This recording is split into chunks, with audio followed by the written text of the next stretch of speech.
ကဲဒီဗီဒီယိုမစခင်မှာပေါ့နော်ဘေးနာတန်တွေကိုရှူညံလို့ရှိရင်တောင်းပန်ပေးပါကျွန်တော်တို့တောင်းပန်ပေးကျွန်တော်တောင်းပန်ပါတယ်ဒီခံပြီးကြည့်ပေးပါ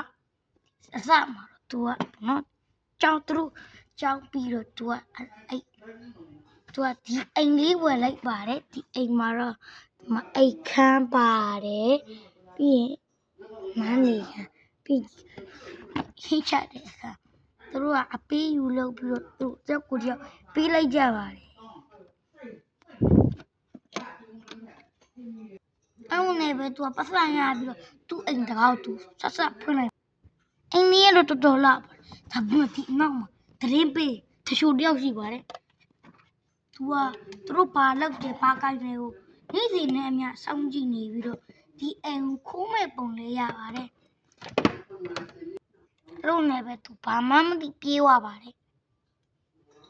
သူဘယ်သွားလဲတော့မသိပေမဲ့ဘာလို့သူကတော့သူ့အိမ်အသေးလေးတော့တော်တော်ပြောနေပါတယ်သူအထဲထဲမှာသူ့အိမ်လေးနဲ့သူပျော်ရွှင်နေထိုင်နေပါတယ်သူကအဲ့လိုနဲ့အဲ့သူဘာလုပ်တဲ့အကြောင်းနေသူဘာကိုင်းနေလို့အကြောင်းနေပြလိုက်ပါတယ်အဲ့လူ၃ယောက်ကတော့ဘာသူမှမဟုတ်ဘဲနဲ့နာမည်ကြီးတခိုးကြီးဖြစ်တဲ့ The Brothers 3 Brothers ပါသူ့နာမည်ကတော့သူကဖြည့်ချောင်းကုန်စင်ပြလိုက်ပြီးတော့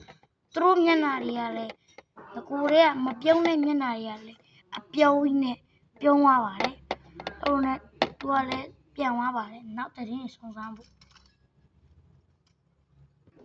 သူကအရင်ကြည့်ပြီးတော့ခုနာတင်နာသူ့ရဲ့ကြောင်းနာသွားဖို့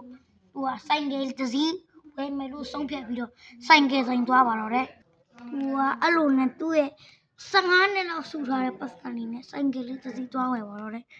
ဆိုင်ကယ်လေးဝယ်ခြင်းလို့ပါတော်လေးပေးပါအဲ့လိုနဲ့ပဲသူဆိုင်ကိုဝိုင်းဆိုင်ကယ်လေးစီးပြီးပြန်လာလိုက်ပါတယ်သူကအဲ့လိုနဲ့သူ့ရဲ့ဆိုင်ကယ်လေးနဲ့သူနေရပြန်လာခဲ့ပါတယ်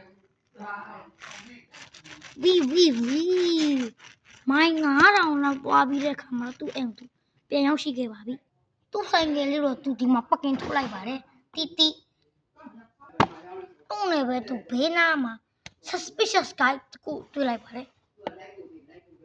သူကတော့သူကြည့်နေတဲ့ပုံရပါတယ်ဒါပေမဲ့သူပထမတော့သူကနည်းနည်းတိတ်မစင်းစားလိုက်ပါဘူးနောက်ပိုင်းမှာတော့သူနည်းနည်းတန်တရားဖြစ်လာကြောင်းသူ့မကျေနပ်ချက်အပေါင်းဆုံးသတင်းတွားမေးဖို့လုပ်ပါတယ်ဒါပေမဲ့လည်းသူကဘေးရမ်းမပျောက်ခွဲသွားပါတယ်ဟာဒီနာလူရောဘယ်နာရောက်သွားမှမသိ